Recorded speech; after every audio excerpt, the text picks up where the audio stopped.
Olá, olá, boa noite a todos. Olá, Estou aqui com o Dr. Pedro Mancini. Ele é oftalmologista veterinário, ele é mestre em cirurgia e oftalmologia veterinária pela USP. E hoje nós vamos falar um pouquinho aí sobre essa questão dos olhos dos nossos velhinhos. Né, Dr. Pedro?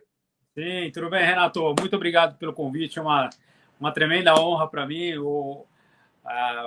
Para quem não sabe, o Renato foi o cara, foi na clínica do Renato que eu comecei a fazer, foi o meu primeiro estágio em clínica quando estava no segundo ano, nas férias do primeiro para o segundo ano de faculdade, e de lá até então eu tive praticamente todas as minhas férias, eu fiz estágio lá e hoje, sei lá, Renato, há mais de 15 anos eu tenho a honra de ser o oftalmologista lá da Covet. É algo que me deixa mesmo muito feliz, muito honrado por fazer parte da equipe há tanto tempo, cara.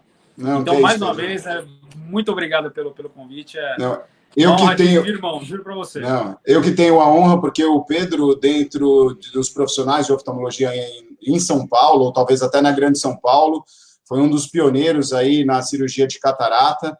Então, assim, hoje é uma referência em cirurgia de catarata, em cirurgia oftálmica, né, com o desenvolvimento de algumas técnicas até, de publicações. Então, assim, eu que me sinto honrado de poder ter você aqui.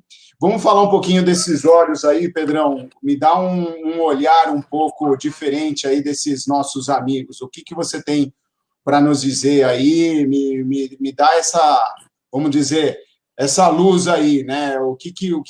Como você pode falar para mim em relação a eles, né? O que, que você tem para me falar?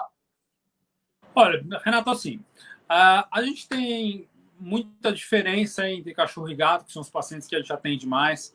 Como eu brinco que gato não envelhece, a gente vai concentrar a nossa conversa bastante com os cães, né? Os cães, eles têm uma expectativa de vida média aí de uns 14, 15 anos hoje em dia, né? A maior parte dos cães são cães de porte médio ou pequeno, que vivem com a gente aqui na cidade.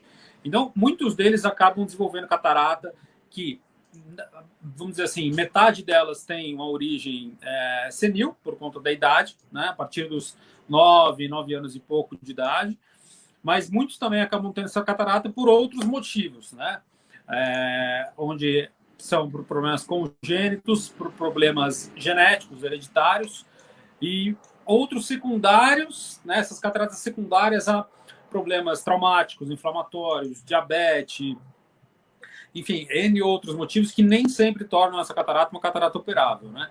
Então, como é um quadro muito comum, tanto em cachorro, a gente também é bem comum, mas isso traz muita curiosidade das pessoas em relação à catarata. Eu acho que é um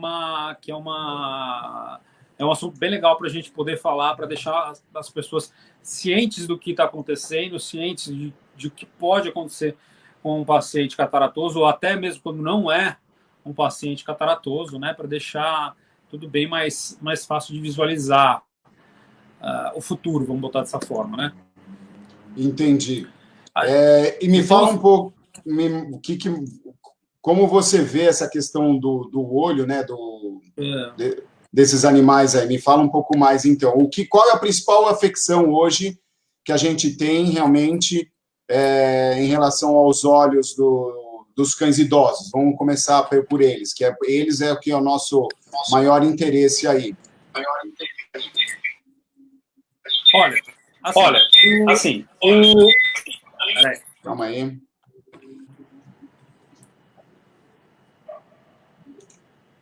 que tá dando um microfone aí, pessoal. Pronto, Pronto. pronto. Pode falar, apareceu. Então, beleza. Então, assim, a gente tem algumas questões que são muito frequentes em relação ao que é e aonde acontece a catarata, né? A catarata, ela é a opacificação, é um distúrbio do cristalino, que é a estrutura que, vamos dizer assim, que consegue focar os objetos lá longe e aqui pertinho. É o que a gente chama de acomodação visual, né? Cada espécie tem uma capacidade de acomodação visual diferente, de acordo com as suas necessidades que a própria espécie pede, né? A gente vê mais cor que um gato, porque gato caça à noite, então cor atrapalha.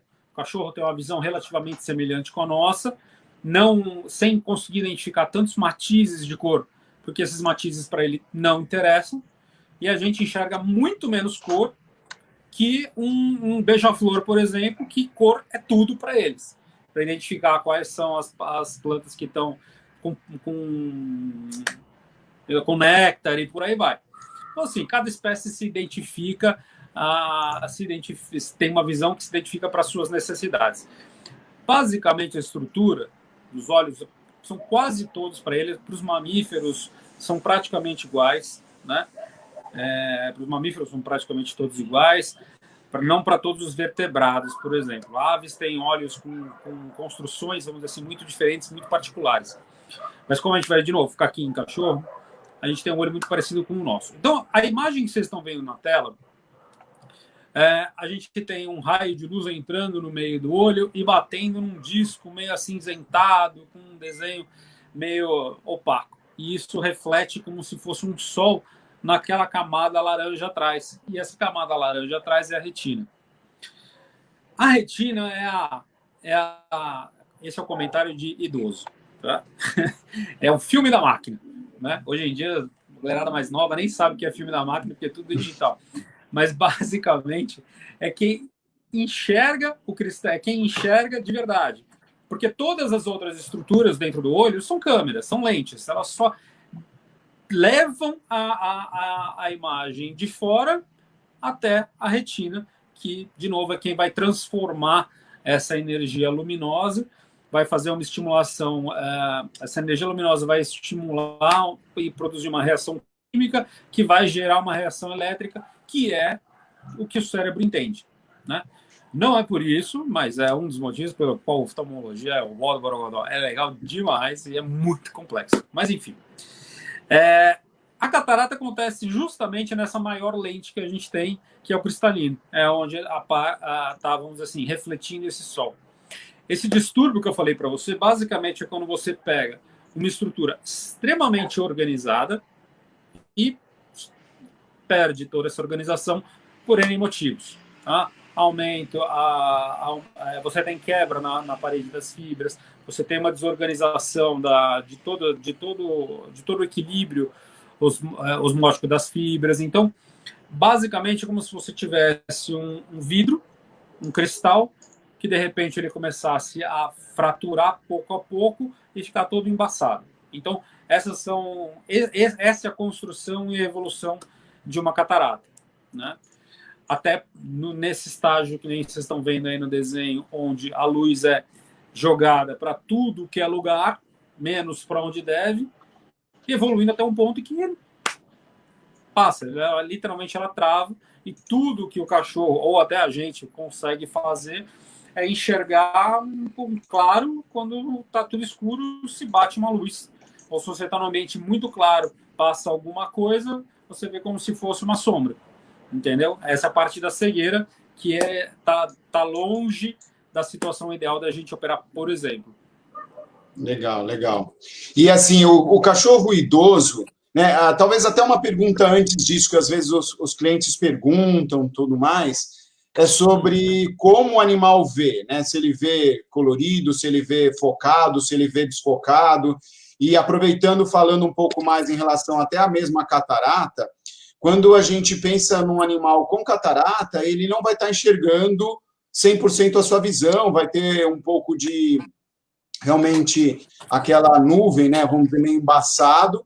E no momento que você opera a catarata, o pessoal pergunta muito se tem que colocar a lente, porque fica desfocado. Então, tem essas duas perguntas que normalmente o pessoal coloca, e eu queria que você realmente explanasse aí para a gente. A visão que eles têm, basicamente, é muito parecida com a nossa. Tá? A gente tem uma gama de cores bem ampla que a gente consegue enxergar, mesma coisa com os tons de cinza. Os cães têm praticamente a mesma coisa, só que eu falei, matizes de cor como se diz, menos definidos, menos ricos, vamos botar dessa forma. Aqui eu não tenho um exato exemplo para dar para vocês, mas vou usar o cobertor do meu filhote, do meu filho. Está vendo que tem um marrom claro, tem um azulzinho e um marrom aqui escuro, tá vendo? Dá para ver bem? Dá. Para eles é tudo mesmo marrom, entendeu? Basicamente é isso que acontece. Existe uma certa controvérsia em relação a cores que os cães enxergam ou deixam de enxergar, que não enxergam verde, que não enxergam vermelho, não enxergam roxo. A minha opinião sincera é mais controversa ainda. Uma das teorias que o cachorro não enxerga vermelho, cara, vermelho é sangue, um animal que caça, não ver vermelho no chão, por exemplo, eu acho que não é muito condizente. Mas eu não sou acadêmico a esse ponto para ficar batendo boca com todo mundo. E, enfim, eles enxergam cores, sim, tá? Não tantas quanto a gente, mas enxergam. A definição da imagem, a gente só pode fazer uma comparação com o que a gente enxerga. Então, levando em consideração que a gente, os humanos, somos o parâmetro de visão total, eles seriam, sei lá, como se fossem leves míopes, tá? Isso é outra coisa que realmente também eu não concordo. Eu fui míope durante muitos anos da minha vida, com 5 graus, não enxergava nada. E se eu fosse míope, dependesse de caçar para sobreviver míope, eu não tinha chegado a 3 anos de idade. Então, o cachorro não é míope, na minha opinião. Ele tem aqui, de novo, aquela visão que a espécie dele precisa para sobreviver, chegar até aqui. Bom, a segunda parte da questão que você perguntou é em relação a depois de operado. Eles enxergam embaçado, enxergam bem. Primeiro que logo depois da cirurgia, a hora que a gente remove a catarata, a gente tira ela como o que é uma obstrução para a visão, a luz volta a passar direitinho até a retina e a visão se estabelece na hora. A visão, a qualidade de visão, normalmente é muito boa. A gente usa, sim, uma lente intraocular para substituir o cristalino na maior parte das cirurgias. Aquela cirurgiazinha em que a gente tem problemas de rompimento de cápsula, que a gente tem que trocar a técnica, é mais difícil e normalmente a gente não usa, mas na maior parte absoluta da cirurgia, sim, uma lente é introduzida, e é uma lente muito diferente da nossa em termos de graduação. Um olho nosso, quando depois se opera de catarata, ele tem aí uma média de 10, 12 dioptrias, né? Varia muito de um olho para o outro. Para um cão, a gente usa 41 dioptrias. Nossa. É uma lente muito mais potente do que a nossa, porque o cristalino deles é muito maior, o formato do olho é muito diferente do nosso, então são simples compensações refrativas, tá? E isso faz com que ele tenha naturalmente uma qualidade de visão pós-cirúrgica muito melhor, muito próxima do que ele tinha antes da catarata se estabelecer, né? A gente não tem na veterinária o mesmo nível de sofisticação para determinar a capacidade refrativa de cada olho, de cada animal, né? Segundo. Perdão. Mas, e por isso as lentes, todas elas para cães, têm o mesmo padrão de dioptria, que são as 41 que eu falei para vocês. Mas isso claramente, você consegue ver que a qualidade de visão deles que eles têm imediatamente depois da cirurgia é espetacular. Volta à vida, assim, é muito gostoso de ver. Às vezes você põe o proprietário lá longe, o tutor lá longe, você solta o cachorro, ele vai correndo bonitinho ali para encontrar ele, é muito legal. E assim, o animal, quando ele, que você falou assim, quando ele tem a catarata, ele não enxerga, e aí quando você opera, né, que você opera bastante catarata, ele tende a ter uma deficiência dessa visão? Como é isso daí? Olha, a diferença básica entre o pós-operado com a lente e o pré-operado e os pré sem catarata, vamos dizer assim, é que depois da cirurgia a única coisa que se perde é a capacidade de acomodação, aquela capacidade de focar as coisas mais longe, mais perto, né? E esse é um problema, mas a gente tem esse mesmo problema também, porque a estrutura naturalmente não é a mesma. não tem a mesma mobilidade, não tem a mesma aderência nas fibras que fazem a acomodação visual. Mas que para o dia a dia do cão é uma coisa assim, literalmente imperceptível para a gente, né? Entendi. Então, vale muito a pena. E assim, você dos animais mais assim das raças, quais são mais acometidas? Existe uma raça que tem uma catarata mais avançada ou que tem lesões mais comuns? Ou melhor, quais são as lesões mais comuns em animais idosos? E aí depois a gente vai para a catarata especificamente. Olha, nos cães idosos a gente tem muito problema com a catarata senil, a gente tem muito problema com o que a gente chama de ceratite endotelial, que na verdade é uma perda da camada mais interna da córnea, por conta de idade. A gente tem muito desse tipo de problema também, e é a camada que nutre todas as outras camadas, vamos dizer assim, para cima dela, né? Isso normalmente afeta muito a saúde do olho, porque a córnea é praticamente metade de todo o olho. Acaba afetando a visão, sim, porque ela traz uma... Vocês estão ouvindo a moto passar? Tá? Eu não sei se está muito barulho aí para vocês. Não, tá tranquilo, pode ir. Ela traz muita opacidade para a córnea, que é que é a segunda camada de refração que a gente tem no olho. Então, imagina que você tem um óculos escuros e embaçado. Isso acaba piorando bastante a qualidade de visão também. Situações onde não é um quadro patológico, vamos dizer assim, mas é decorrente da idade, é a esclerose nuclear de cristalino num estágio já bem mais avançado, né? É quando a densidade do cristalino é muito grande e, embora não seja, ela atua também como uma catarata. Uma outra coisa muito, muito comum, mas que normalmente nos pacientes mais velhos é mais fácil da gente contornar, é um problema com lágrima, é um problema de olho seco, onde a capacidade das glândulas de trabalhar, de produzir lágrima na quantidade, principalmente na qualidade que deveriam, cai consideravelmente. Eu coloquei uma imagem aqui, Pedro, não sei se você consegue ver aqui, porque tem a glândula, né? O olho ele é composto por várias glândulas, isso. É isso, da lágrima? Isso. Basicamente, a lágrima, Renato, assim, ela tem três fases, três partes, né? A gente tem uma parte de muco, que é a primeira camada, é a camada de base, né? Vou pensar em três camadas, tá? Deixa eu ver aqui. E aqui é o olho, certo?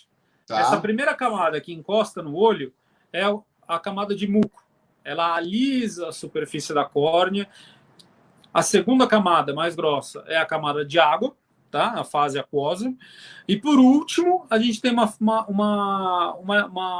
a última fase, a fase lipídica, que é bem fininha, mas ela é muito importante para reduzir a velocidade com que a parte aquosa evapora. Então, essas três combinadinhas, bonitinhas, na sua proporção correta, formam uma lágrima normal, igual a minha, igual a sua, eu espero. Então, qualquer distúrbio nessa proporção leva a um olho seco. E os cães, vamos dizer assim, mais velhos, tendem a perder um pouco dessa produção.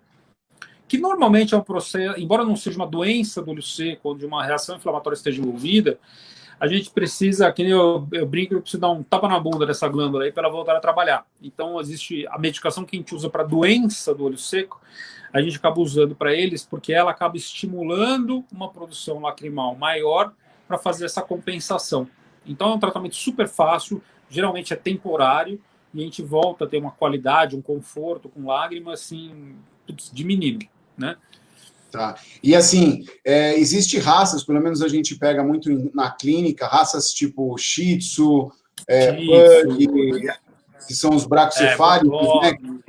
O Lhasa, que não fecham os olhos, né? Parece, eles têm que a gente sempre tem que ficar de olho se a pálpebra aqui ele é muito aberta e aí o animal não chega a fechar o olho completamente, não é isso? Exatamente. A lagoftalmia, que a gente chama. Essa projeção, uma órbita muito rasa, onde o olho fica guardado ali, é muito raso, o olho fica muito projetado. Então, a pálpebra tem que fazer um caminho muito grande até fechar esse olho. se você fizer uma comparação até com esse cão que está na imagem aí, que é um dólico-cefálico, o olho, a pálpebra já é ancorada em praticamente já ancorada no último terço do olho. Então, o movimento de piscar é muito mais fluido, muito mais fácil do que o resto, né? Desses braquicefálicos, em que a pálpebra é ancorada praticamente na metade do globo. A área de viagem é muito maior, né? Então, isso prejudica muito a distribuição, né? A lubrificação. Muito cachorro não tem nem problema com a lágrima em si, com a qualidade, com a quantidade de lágrima que produz, mas a distribuição é um problema, né? E não adianta nada você ter litros e litros de lágrimas se elas não chegam onde deve, né? Sim, com certeza. E assim, fora essa questão também da lágrima do animal idoso, que às vezes as pessoas perguntam assim em relação aos banhos, ou produtos, o que a gente pode evitar, ou qual é o principal cuidado que a gente tem que ter com os olhos desses animais idosos, realmente para a gente evitar problemas de úlcera, ou evitar problema de olho mais seco, por uma irritação, ou o que a gente pode fazer realmente para ajudar eles? O de olho no olho é sempre muito bom, mas especialmente uma coisa que cachorro toma banhos, praticamente a maior parte deles toma banhos semanais. Os cães mais idosos são mais devagares, eles são mais insensíveis, eles são mais como se fossem mais dessensibilizados por conta da idade. Então, assim, uma dica muito simples que eu sempre dou para quem vai mandar o cachorro para o banho, esses cachorros que são mais devagares, vamos dizer assim, pedir pro banhista, ou para quem for dar banho em casa mesmo, imediatamente, depois de lavar a cabeça, enxaguar muito bem a cabeça. Eu costumo até brincar, vai tentar dar uma afogada no seu cachorro, porque o shampoo, ele quebra gordura, é sabão, esse é o papel dele.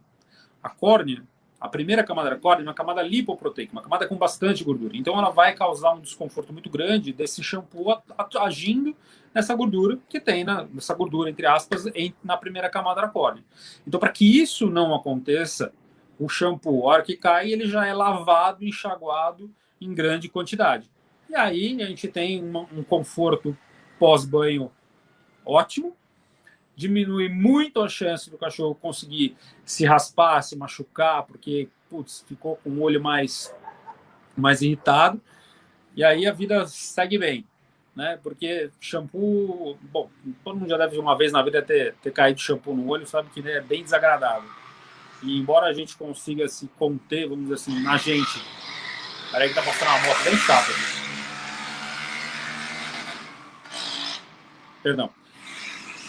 Consiga se conter para não ficar se coçando e se machucar, cachorro tem muito menos dor, né, de ficar se coçando do que a gente. E aí é onde as úlceras acontecem, os machucados acontecem. E naturalmente, com os cães mais velhos, o processo cicatricial também é muito mais demorado, né? A gente tem aquilo que eu mencionei no começo, de uma córnea com uma nutrição mais baixa, porque o endotélio, que é o responsável por essa nutrição, também é em menor quantidade. Então, tem uma série de complicações que a terceira idade traz, né? Sim.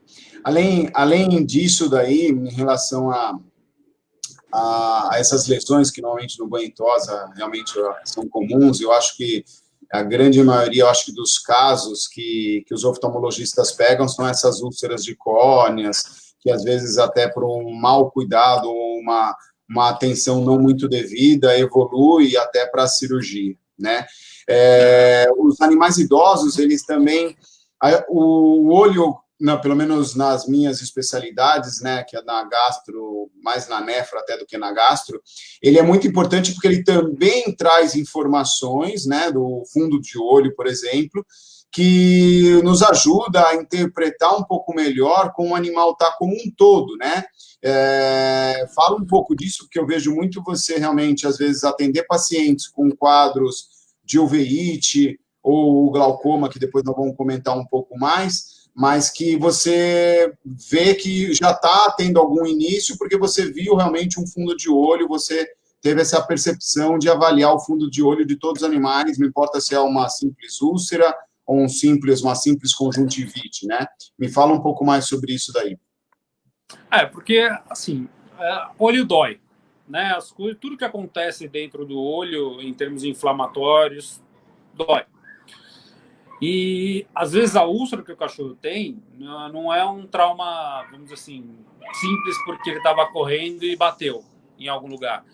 É porque o olho estava doendo por algum motivo e aí ele se coçando, tentando se aliviar, se machucou.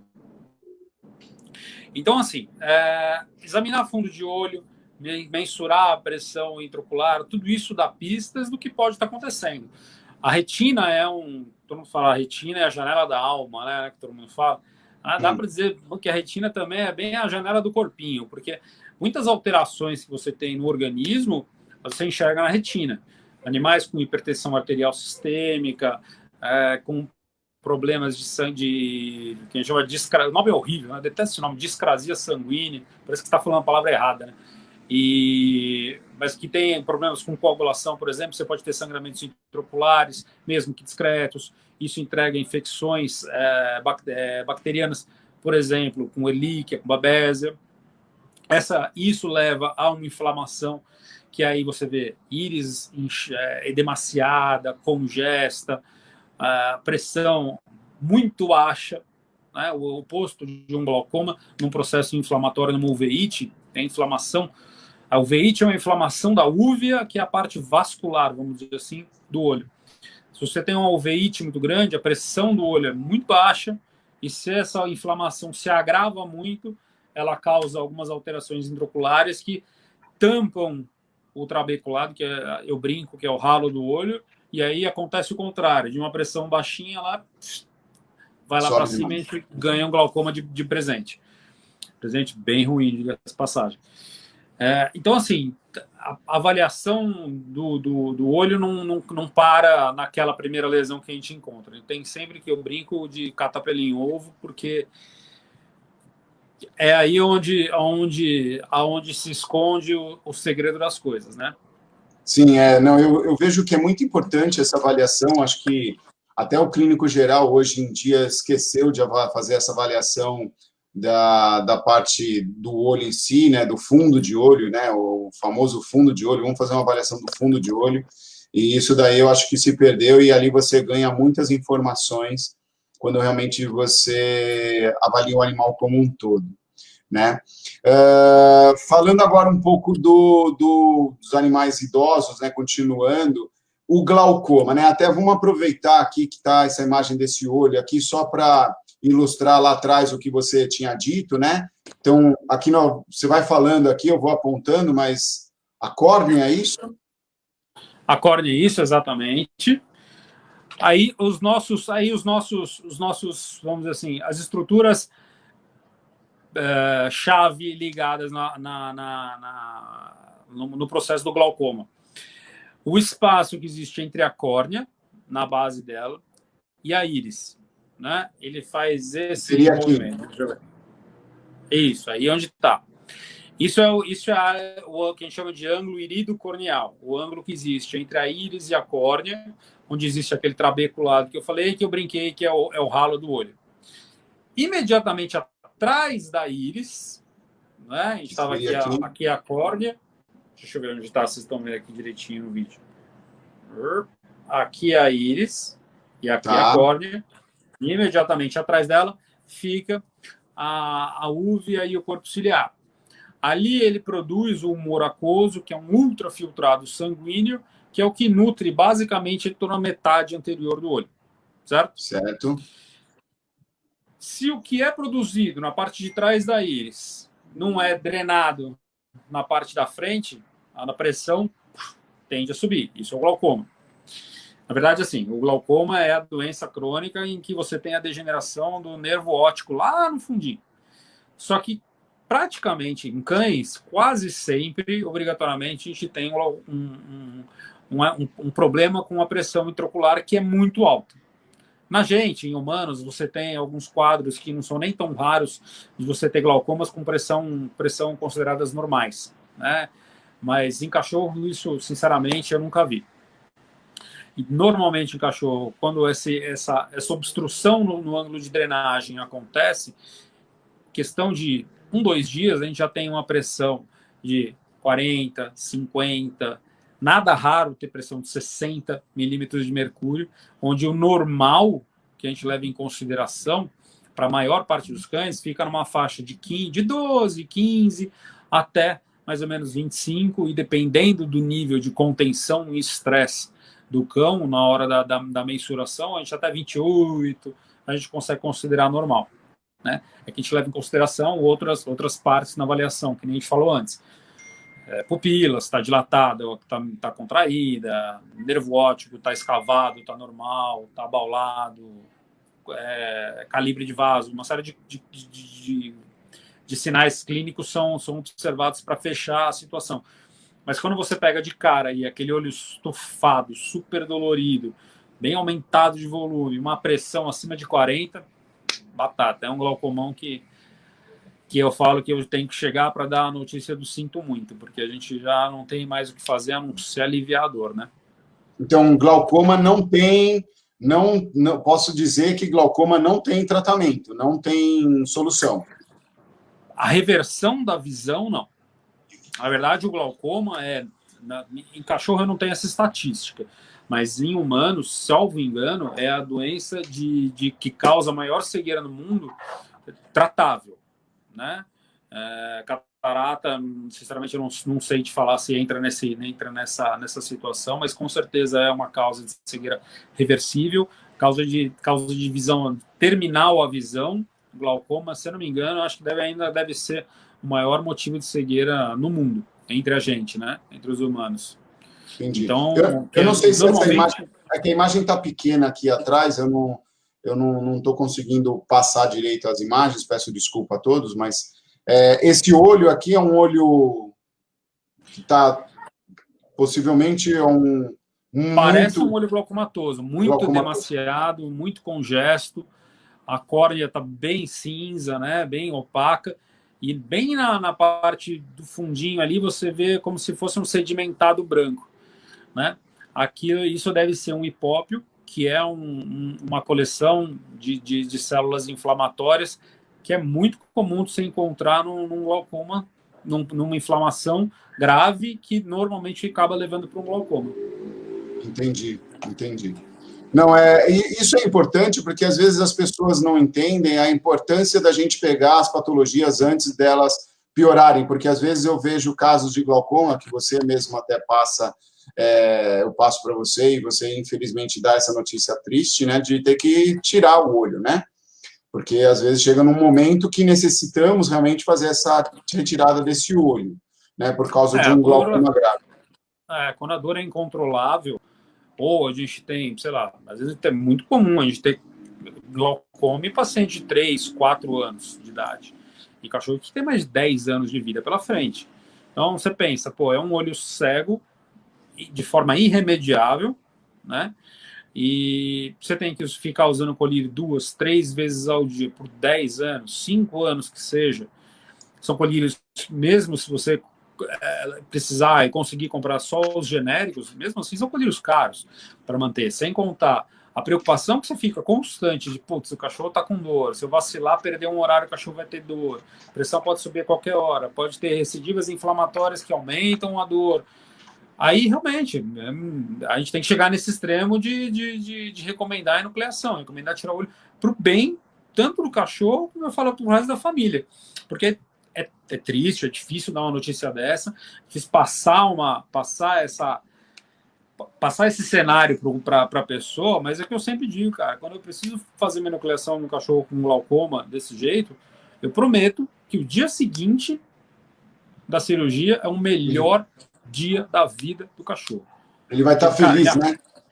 Sem aquela dor monstruosa que ficava amassando a cabeça dele. Então, assim, é muito triste dar a notícia, é muito triste fazer essa notícia se aceita, vamos dizer assim, mas quando ela acontece, quando ela precisa acontecer, cara, invariavelmente a resposta que você tem do tutor é sempre essa, cara, tipo, ainda bem que eu decidi por fazer, porque o cachorro acorda bem, acorda comendo, ele sai correndo para brincar, é outra vida. É absolutamente outra vida. E, assim, eu acho que é importante dizer para todos que o glaucoma, qualquer afecção não tratável adequadamente, ela pode se transformar num glaucoma por um processo crônico que o olho vai ser constantemente afetado, e aquilo que você falou, você não vai ter uma drenagem da inflamação ali, né, pelos corpos ciliares, né, isso?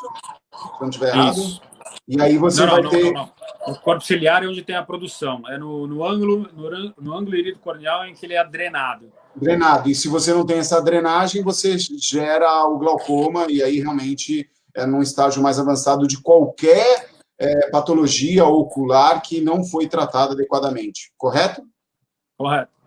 Existem algumas patologias sistêmicas, né, hormonais, que podem gerar alterações em pacientes, porque eu vejo muito paciente idoso com hiperadreno, com diabetes, com doença renal. Especificamente, você tem uma casuística, tal animal com tal doença normalmente tende a evoluir para essa patologia ocular. Você tem alguma estatística? Ou você tem alguma...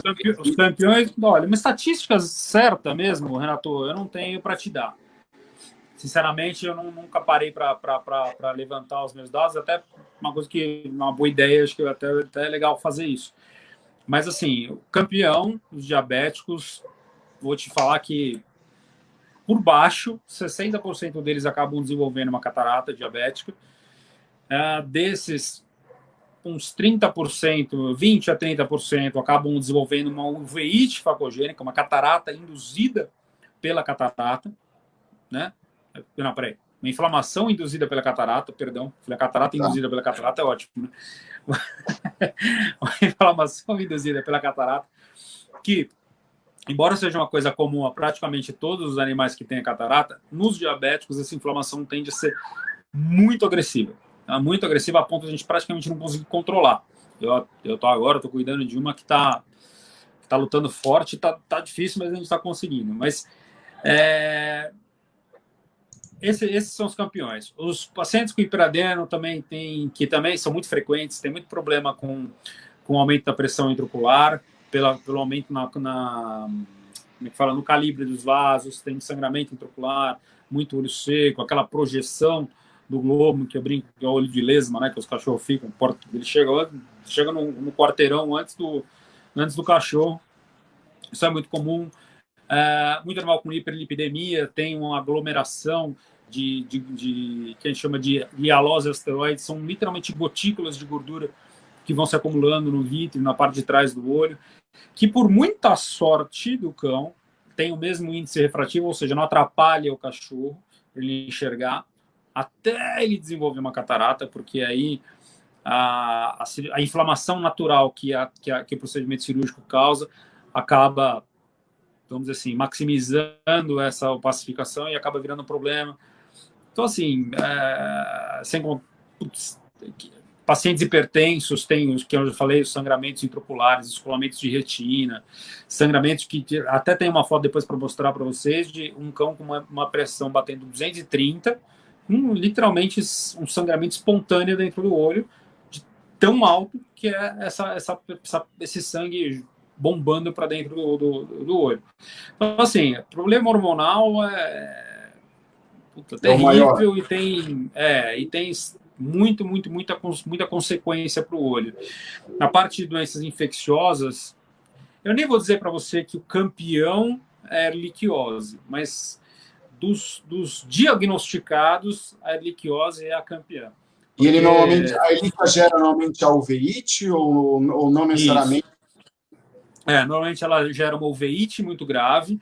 É esse olho branco aqui, é assim? Esse olho branco, Essa é uma ceratouveite. A inflamação, onde ela vamos dizer assim, ela tem uma ação tão mais ampla além do que aquele tecido, do tecido alvo, vamos dizer assim, do que só pegar a úvea, a íris.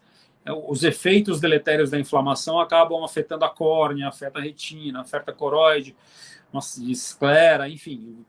Eu costumo brincar. Também é outro comentário de velho, tá? Mas que vale para os idosos que estão assistindo. Vocês lembram do Hermes e Renato? Não tinha o Joselito que não sabe brincar? inflamação, eu brinco que é o Joselito, não sabe brincar, ele não sabe ir naquele ponto resolver aquele problema. Ele acaba fazendo uma bagunça em todo o resto, e aí a gente tem que controlar o Joselito para o estrago acabar não sendo A maior. uveíte, esse olho esbranquiçado, a gente pode dizer que seria, por exemplo, o primeiro alerta que o olho está com algum problema sistêmico ou Olha, local, ou os dois, não importa. Normalmente porque assim, os cães, eles não são animais que ficam reclamando de dor, ficam chorando, nhenhenhé, quem chora é a gente. Então, muitas vezes, por não manifestar de forma que os proprietários conseguem identificar, o olho quando começa a ter esse tipo de problema, é porque a situação já está muito grave. Então, vamos dizer assim, seriam os primeiros passos de evidência clínica, grosseira, vamos dizer assim, né? Então, quando o olho já está nessa situação, o problema já está comendo faz tempo. E aí, que eu disse, a liquiose é o problema mais diagnosticado mais comumente, mais fácil até, eu diria, porque a gente tem mais ferramenta para fazer isso, mas por baixo, 70% dessas inflamações, dessas uveites, motivo X. Motivo X. Você jura que aquilo lá, você tem um histórico decorrente de um problema X, você colhe todos os exames possíveis e imaginários e só Deus sabe. Né? Estão falando do Florida Spots, né? Isso também é comum, né? A Mirella falou sobre isso. Florida Spots é uma lesão específica, né? Mirella, na verdade, assim, as Florida Spots, elas não chegam a ser uma lesão. Elas são opacificações subepiteliais, elas ficam entre a primeira e a segunda camada da córnea e de uma densidade muito, muito baixa. Tanto que assim, é um quadro até muito difícil você ter uma boa foto para poder evidenciar as coisas, de tão fininha, vamos dizer assim, de tão delgada que ela é.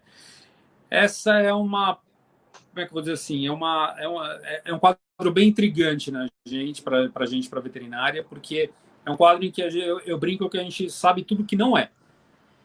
Não é vírus, não é bactéria, não é fungo, não é gordura, não são minerais depositados na córnea. A gente tem alguma. A imagem está pequena, Pedro, mas seria esses pontinhos, tá? As pessoas que estão. Não dá para ver, mas acredito que sim. São os pontinhos pequenininhos que tem aqui. Vou procurar uma imagem melhor.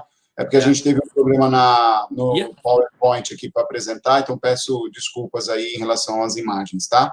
Mas seriam pontos esbranquiçados, meio que com umas manchinhas meio nuvem, né?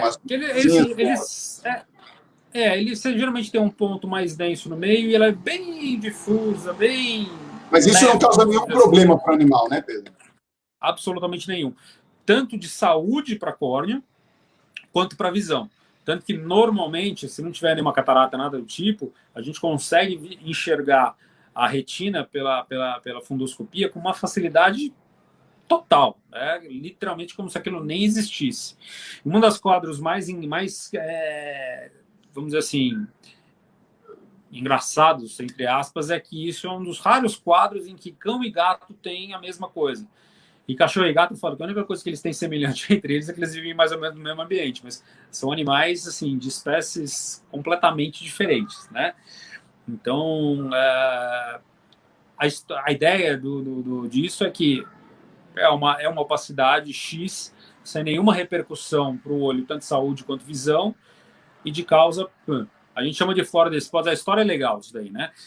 O nome é Florida Spots, são a ceratopatia pontual da Flórida.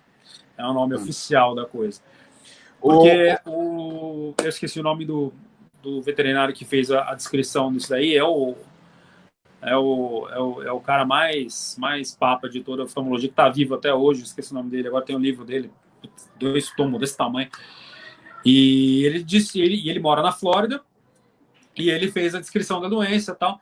E o que ele chegou na conclusão é de que os cães que apresentam isso são os cães que vivem em ambientes mais quentes e mais úmidos, que é o clima típico da Califórnia.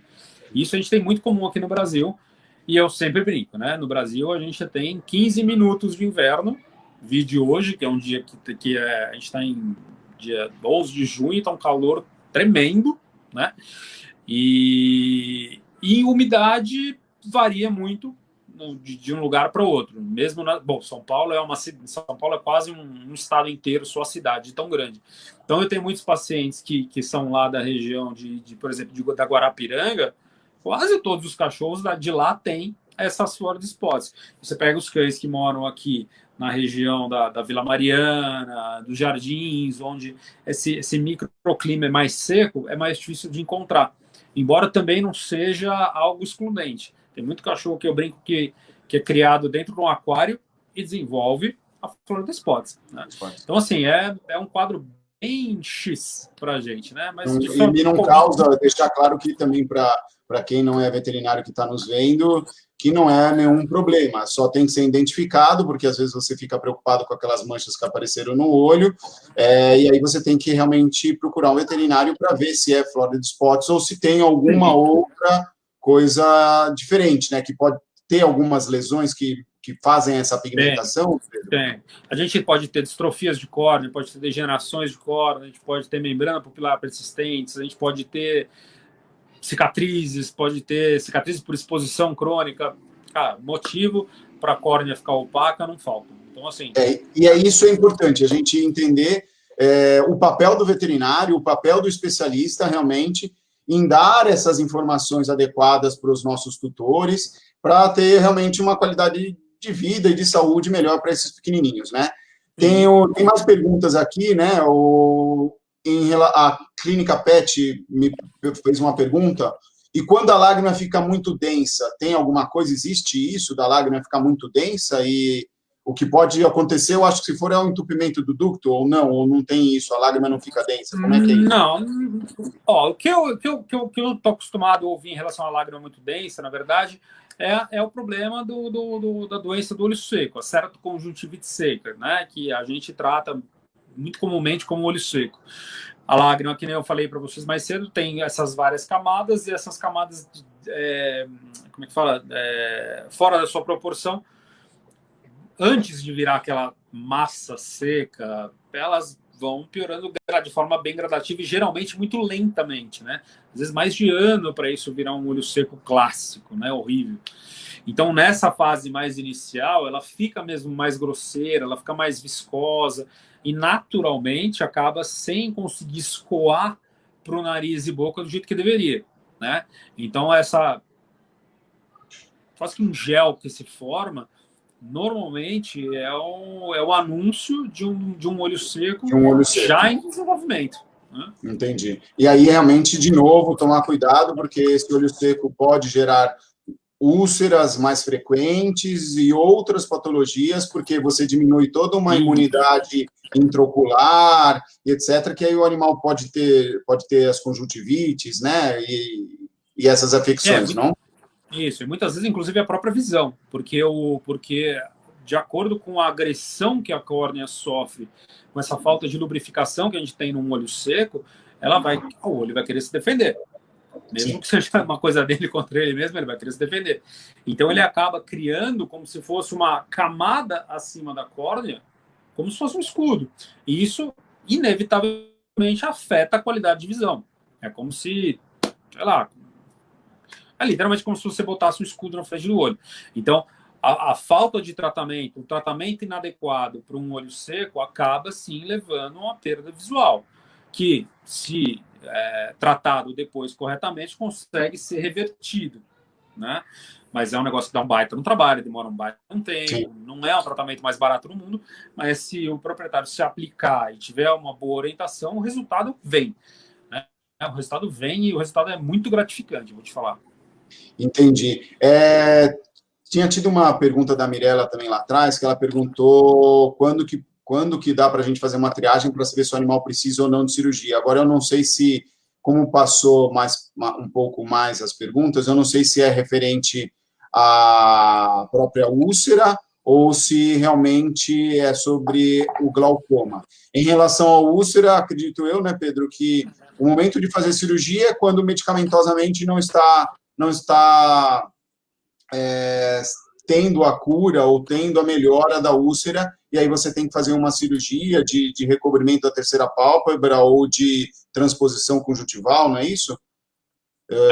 Na verdade, assim, dependendo da extensão da lesão, mas principalmente da profundidade da córnea, da lesão que você tem na córnea, você precisa correr com um procedimento cirúrgico ou você consegue ir, vamos dizer assim, e lidando clinicamente com ele, porque tem pacientes que não podem ser operados por N motivos, né?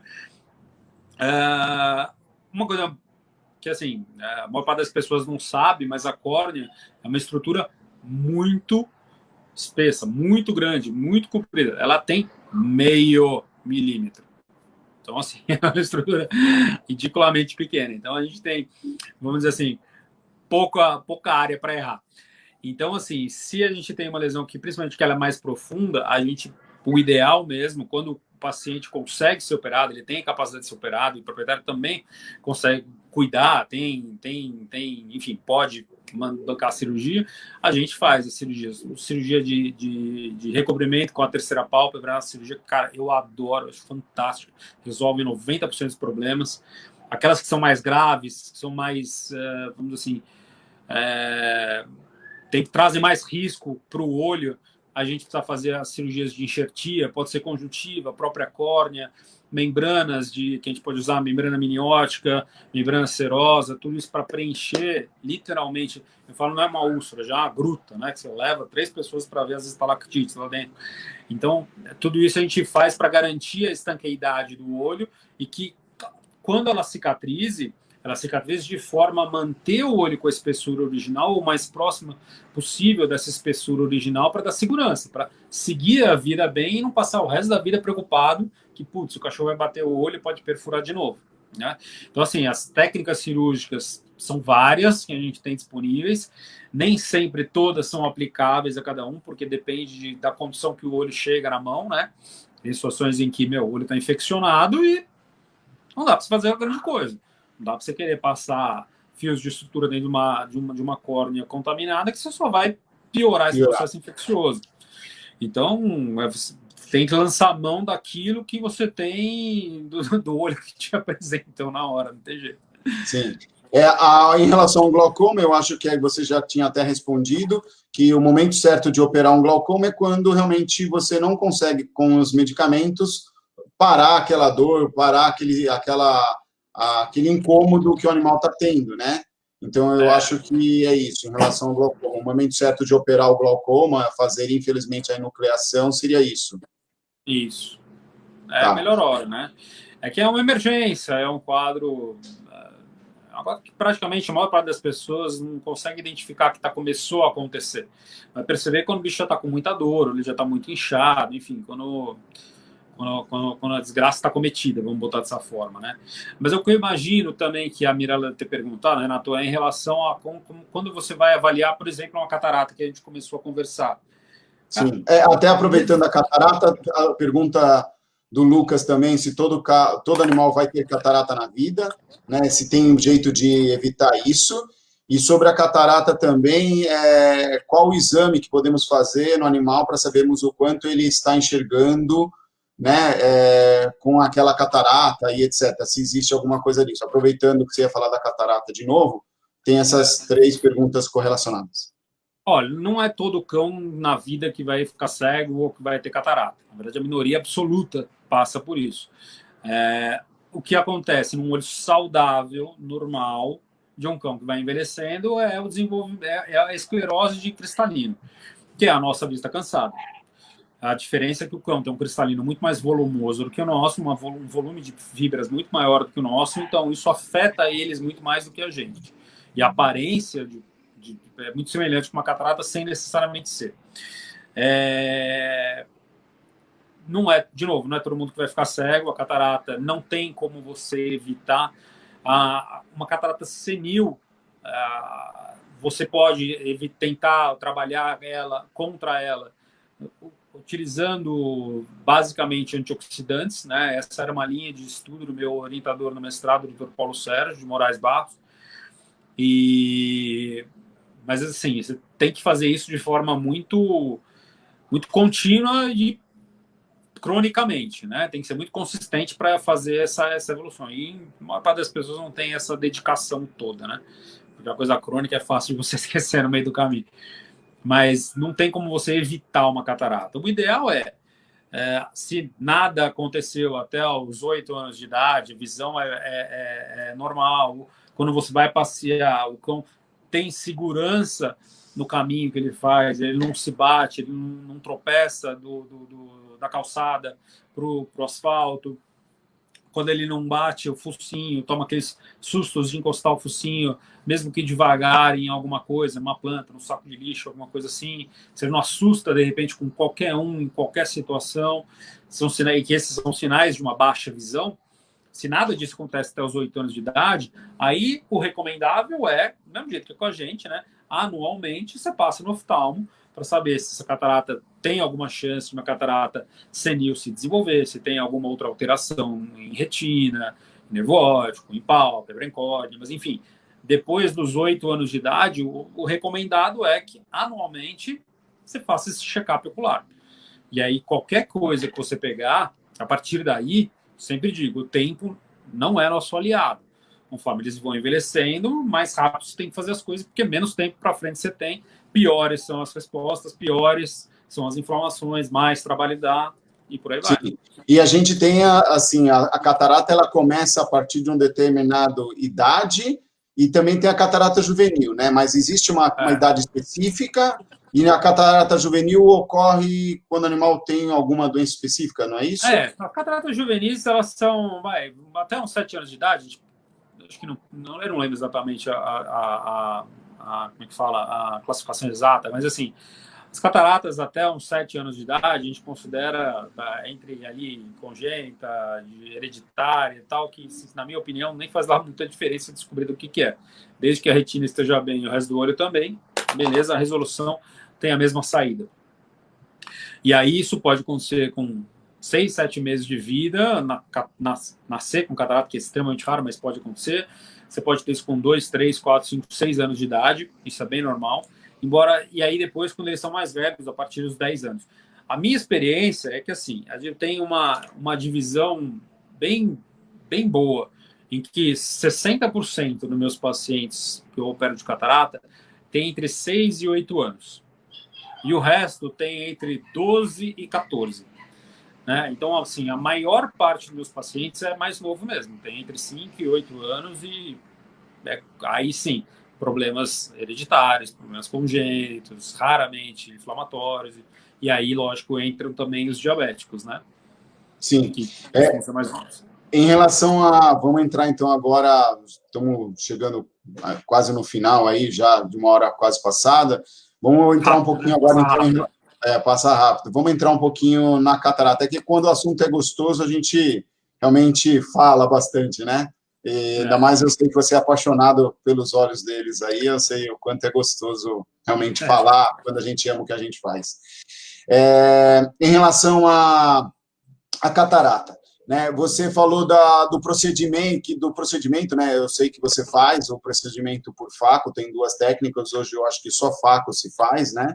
Explica um pouco mais, eu vou botar uma imagem aqui, só para ilustrar um pouco, depois se você conseguir mostrar aquele vídeo lá, seria interessante, tá? Tem o vídeo aqui, ó.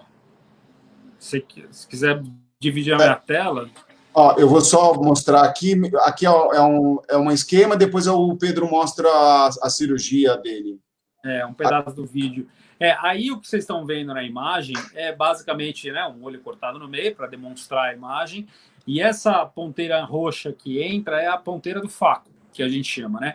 A cirurgia de facoemulsificação é aquela onde eu vou quebrar a catarata em pedaços bem pequenininhos e vou aspirar elas por dentro dessa ponteira. É como se fosse uma agulha grande, né, em que fica hidratando, esfriando o olho, mantendo o olho cheio o tempo todo enquanto eu faço a cirurgia, e ondas de ultrassom vão quebrando essa massa da catarata e em pedaços pequenos. E por dentro dessa cânula eu vou aspirando tudo que eu vou quebrando. Então, toda essa imagem que vocês veem da parte do meio escavada, né? Parece até um abacate sem a semente. Você vai comendo toda essa estrutura até não deixar nada, tá? para não gerar nenhuma inflamação. E dentro desse saco capsular que contém o cristalino, toda a catarata, na verdade, é onde a gente vai inserir a lente depois.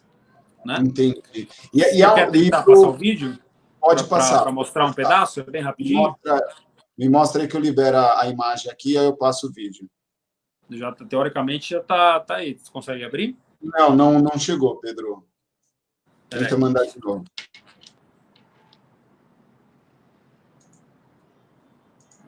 Try again aqui, peraí.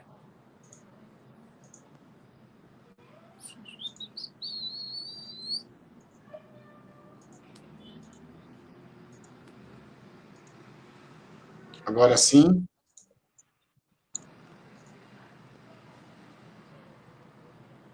Opa, calma aí, não. Deixa eu só tirar aqui.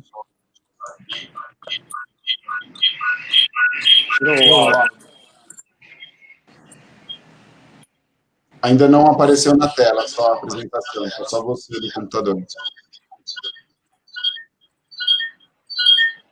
Gente, desculpa aí, é tecnologia.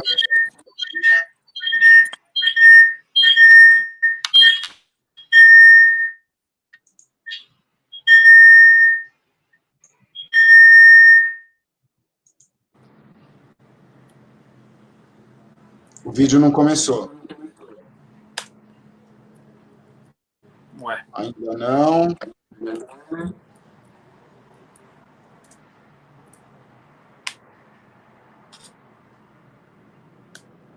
Opa, abri aqui, já vi. Calma aí, Pedro. Pronto.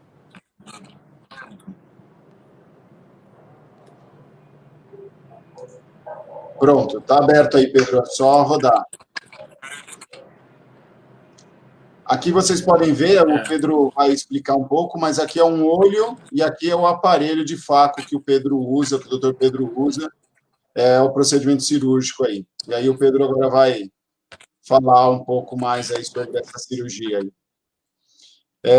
Entendam que todo processo cirúrgico de catarata ele tem que ser avaliado antes para ver realmente o quanto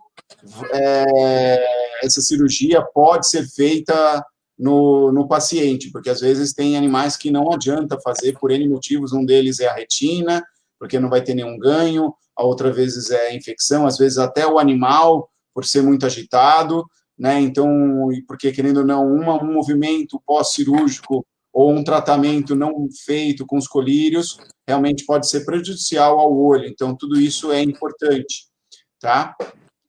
Comenta aí, Pedro. Olha, vocês estão vendo aqui a imagem? Eu tô vendo, tá aqui. Ó, vê se está se movimentando aí, a tela aí ou não. Não, a tela não está se movimentando ainda.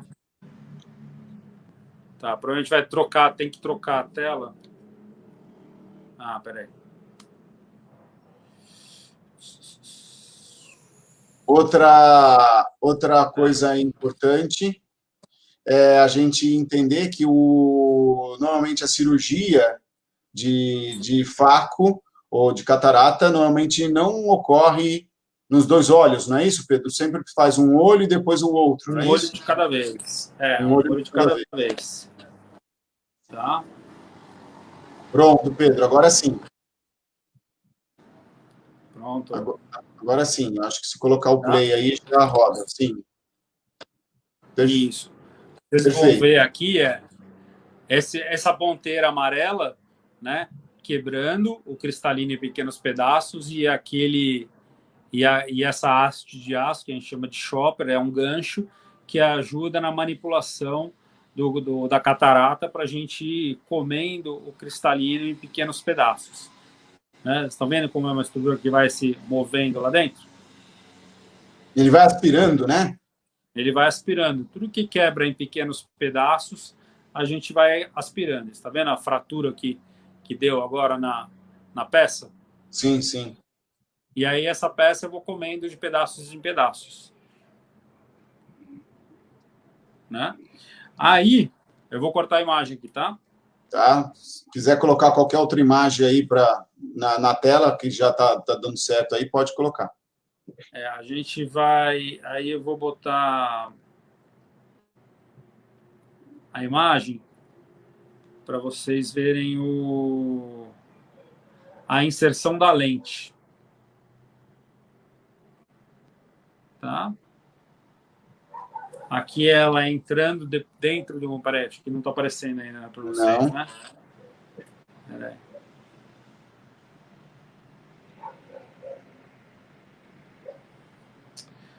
Não, peraí.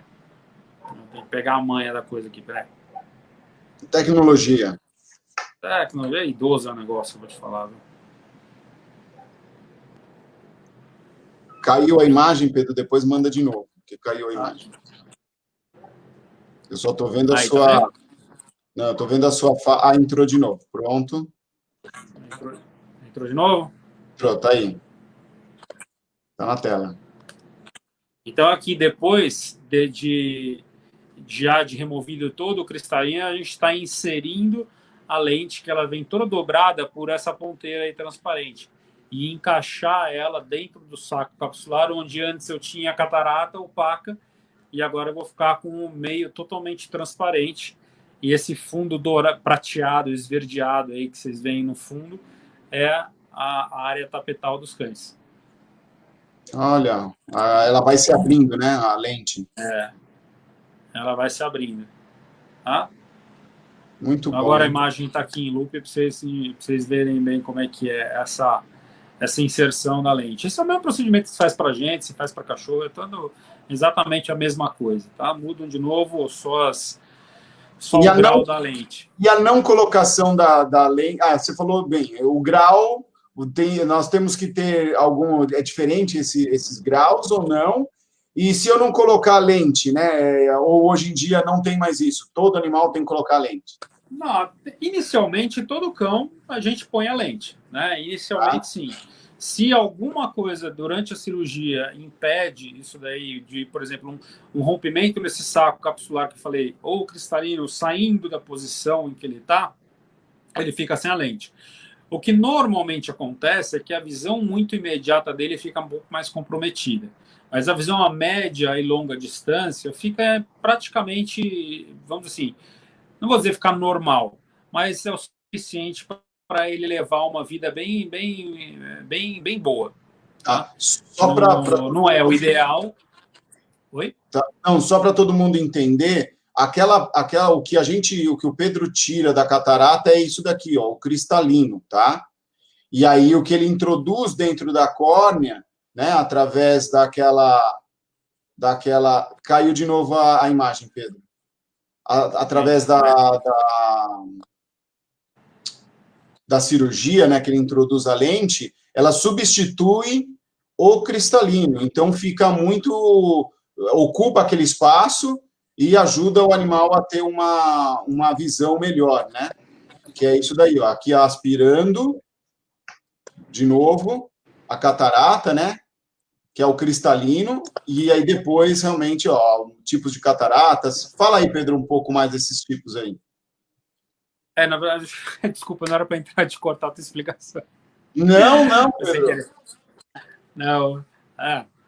Então, não, porque na verdade eu botei aqui, são fotos para evidenciar as diferenças de cataratas, né, que a gente encontra no dia a dia. E botei nessa tela da direita, onde está escrito esclerose de cristalino, que é aquilo que a gente comentou de um quadro que vem com a idade, né? Embora pareça muito uma catarata, que nem vocês olharem as fotos da esquerda, que são cataratas, vamos dizer assim, cataratas de verdade, com opacificação, distúrbio e tudo mais, com impedimento de visão, parece, mas não é. Ela, apesar de ser muito densa, ser bem opaca, ser bem acinzentado, a gente tem uma transparência total da estrutura, você consegue examinar a retina normalmente e, naturalmente, o cachorro também enxerga tudo aqui fora, vamos dizer assim. As outras duas imagens são imagens de cataratas em estágios diferentes, né? A catarata de cima, a hipermadura, é aquela catarata ruim de operar, porque ela já é muito densa, ela é muito dura mesmo, literal, não tem nada de figurativo quando eu digo que é uma catarata dura, né? E a catarata madura é aquela que já não é tão pedrinha assim, é boa de operar, mas o ideal até são as fases anteriores a essa. Né? Vocês conseguem entender bem, imagino que dê para entender bem, eu já achando que alguém vai me responder, né? Você vê bem a diferença entre as opacidades nessas fotos, né? A gente uma vez, eu acho que até quando foi logo a primeira vez que você operou um animal lá, na verdade, um foi até recusado, porque ainda não estava totalmente pronto, né? Ainda não tinha uma catarata formada, e o outro também teve o extremo dessa questão da catarata dura, né? Então, também essa avaliação você tem que fazer tudo previamente de optar ou não por fazer a cirurgia, não é isso? Eu costumo dizer que catarata é fácil de ter, não é fácil de ser operável. Porque, assim como a gente tem N causas para as cataratas acabarem acontecendo, a gente tem também N causas que fazem que a cirurgia seja totalmente desrecomendada. Sei lá, acho que nem existe a palavra desrecomendada, né? Mas seja bloqueada. Porque aquilo lá, você tem uma lesão em retina, o cachorro não vai voltar a enxergar independente de quão transparente o olho seja. Se o olho está muito inflamado, não vai adiantar nada. Se eu vou ter que causar uma inflamação muito grande para um olho que já é muito pobre, não vai adiantar nada. A gente vai só causar mais problema. Eu falo que a gente vai trocar 6 por 4. Se 6 por meia dúzia, ainda veja lá, meu jovem, mas 6 por 4 não adianta nada. Então, precisa avaliar bem. Catarata é fácil de ter, não é fácil de ser operável. E a gente tem que entender que, assim, realmente, como a Virgínia falou, é maravilhoso ver o resultado, né? O cachorro enxergando com a vida normal. E isso é importantíssimo, realmente, esse é o intuito, realmente, do especialista, né? Quando pega casos com a catarata, o Pedro, principalmente, que opera, é um dos poucos que operam em São Paulo, catarata, e é maravilhoso, eu acho que esse resultado, né, Pedro, quando você pega um animal que realmente bate em tudo quanto é lugar, esteticamente está feio, e aí você opera e o cachorro muda até o comportamento, né? Eu acho que isso é o ponto mais, é o ponto auge, né? É aquela coisa que, nossa, é demais, né, ver as mudanças, você sabe, né? Que eu falo um negócio assim, né? A gente é crescido, ninguém mandou eu fazer oftalmologia. Eu fiz porque eu quis. E eu fiz porque eu gosto de ver essas coisas, cara. Eu gosto de você pegar e dar conforto pro cachorro, eu gosto de você fazer o bicho voltar a enxergar, você vê ele saindo, correndo, brincando, pulando, até quando não deve. É muito legal. É muito legal. Então, assim, cara, eu faço com tesão, dá um puto trabalho. Meu, a gente tem proprietários que são mais difíceis, tem proprietários, graças à maioria, são pessoas fantásticas, os cães, a maior parte deles são ótimos. E assim, cara, dá muito gosto, é muito legal você ver quando esses resultados vêm, né? De você largar o cachorro de um lado e sai correndo, desviando de tudo ali, coisa que, de manhã ele tava batendo em absolutamente qualquer coisa que aparecesse na frente dele. É bem legal, é muito gratificante, sabe? É muito legal mesmo. Eu acho que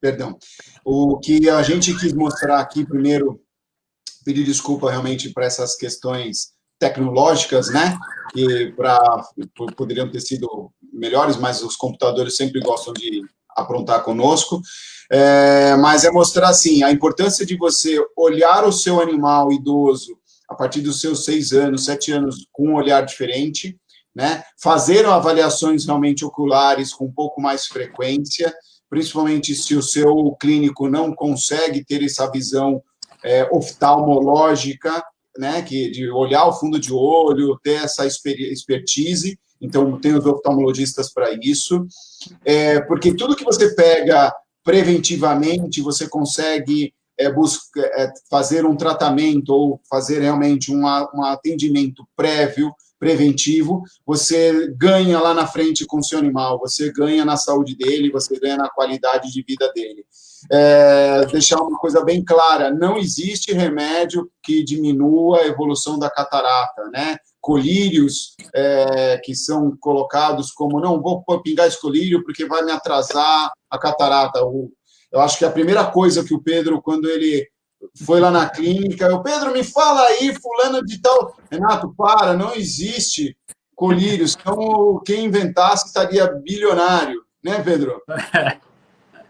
Ou, na verdade, eu falo que estaria morto pela indústria farmacêutica, porque, meu, o que a catarata gera de dinheiro, bicho, os caras mandavam matar. Meu. Com certeza, com certeza. Então, assim, é importante a gente pegar pontos da nossa live aqui. Então, o primeiro ponto é você olhar, realmente ter um olhar diferente para os olhos dos velhinhos. Eu acho que eles são super importantes para a vida de todos. A gente quer cada vez mais... A gente até aqui, né, meu? Pô, a gente está aqui, né? Logo mais, né? A gente também estamos nessa, ou já estamos nessa, né, Pedro? Isso daqui é só estilo, viu? Não foi o cabelo que não é o cabelo que cai, não. Então, assim, a gente tem esse olhar diferente. As patologias realmente mais comuns aí, a questão do olho seco, são as úlceras que os animais adquirem, né? O animal já ficar com o olho mais afechadinho. Então, busca o veterinário, procura saber o que pode estar acontecendo, aquele olho meio opaco, também procure saber, porque entendam bem. Se você pegar um animal e ter um atendimento prévio e não ficar tentando com medicações, porque existem patologias, o Pedro mais do que eu pode falar, que você pode usar corticoide, e tem patologias que é impossível você usar corticoide. Então, tudo isso é importante você saber, não é, Pedro? Sim, exatamente. E aí, quem sabe isso é um médico veterinário, não o vizinho, nem o Google. Isso. Então, assim, isso eu acho que é essencial para nós. O Dr. Pedro realmente atende em vários lugares, atende lá no nosso hospital, né? Que é até um prazer aí que ele está com a gente já há bons anos, né? É uma pessoa que a gente confia muito. É um procedimento que tem o seu preço, mas é um procedimento assim único, né? É um procedimento que poucos fazem. Existe uma extrema necessidade técnica, de conhecimento técnico, para exercer esse procedimento, porque vamos dizer, uma vibração a mais, não sei se eu posso dizer assim, né, Pedro? Um calor a mais do aparelho de faco, você pode perder o olho do seu animal. Então, assim, por isso que é um procedimento que não importa se é o Pedro ou outro profissional faça, dê valor a esse profissional, porque realmente são profissionais únicos em São Paulo ou até mesmo no Brasil, tá? Então, assim, eu acho que essa live é para desmistificar algumas coisas, é para realmente mostrar outras, a importância realmente do oftalmologista na veterinária, né? Total, importantíssimo, mais importante de todos. Então, assim, procure realmente um especialista quando você tiver o problema com o seu animal, dê uma alimentação adequada, faça esses exames preventivos, porque também problemas sistêmicos podem gerar problemas oculares, então é um conjunto de coisas. E eu acho que nós estamos aqui, né, Pedro, para isso, para informar. Lógico. E o que precisar, nós vamos estar sempre à disposição de cuidar desses animais que eu acho que a gente nasceu para isso. Eu, pelo menos, tenho certeza que nasci para isso. Não sou São Francisco, mas oxalá que me desse a oportunidade de ser. Cara, muito obrigado pela oportunidade, cara, muito legal. Primeira live, tô achando muito legal. E, cara, o que você falou, cara, é um prazer. Ninguém forçou a gente a ser veterinário.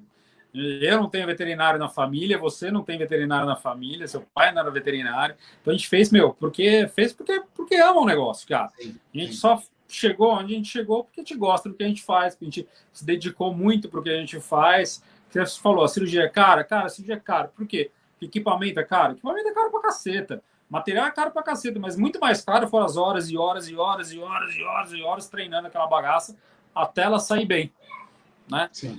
É caro, mas você não quer a coisa bem feita? Mas tem que valorizar, né? Tem que dar um recado, sim, tanto só para oftalmologia, para o clínico, para o gasto. São coisas que, cara, a gente faz por amor, lógico. A gente tem conta para pagar. Você tem conta para pagar, Renato? Acho que tem, né? A gente também, mas, cara, a gente faz com muito tesão também. Não é pela grana somente. É muito tesão para envolvida para resolver essas coisas, de verdade. Eu quero agradecer aqui a presença dos que ficaram conosco até agora, das perguntas. Tenho certeza que durante a semana aí, final de semana, quem quiser realmente fazer perguntas no nosso Face, vai ser um prazer. O Pedro, com certeza, vai acessar o Face e vai responder também. E muito obrigado, Pedro, pela confiança de estar com a gente, pelo carinho que você tem por mim, né, e até pelo Carlos, meu irmão também, lá da clínica, né, que você cresceu aí conosco, você viu todo o nosso crescimento durante todo esse tempo, e tenho certeza que agora a gente pode, pelo menos missão cumprida daquilo que a gente se propôs, de falar um pouco mais sobre um olhar diferente. Não é um olhar tão técnico, são coisas bem que acontecem, e o papel meu aqui, eu acho que é isso, é pegar especialistas que eu confio, pegar especialistas realmente de renome, especialistas que trabalham comigo, porque é disso que a gente precisa, bons profissionais para cuidar deles, dos nossos amigos. Tá bom? Obrigado a todos. Boa noite. Muito obrigado. Não, que é isso. Boa noite a todos e tenham um bom final de semana. Feliz Dia dos Namorados amanhã. Quem não comprou presente, comprem, né? Cuidem das suas namoradas, namorados. Boa ideia. Porque sem elas a gente também não consegue, né? Não só sem os animais, mas sem elas também não. Tá? Um abraço. Te amo, meu amor. Um abraço, meu amigo. Ficam com Deus. Tchau, tchau. Obrigado. Tchau, galera. Obrigado por tudo. Boa noite. Bom fim de semana. Tchau, tchau.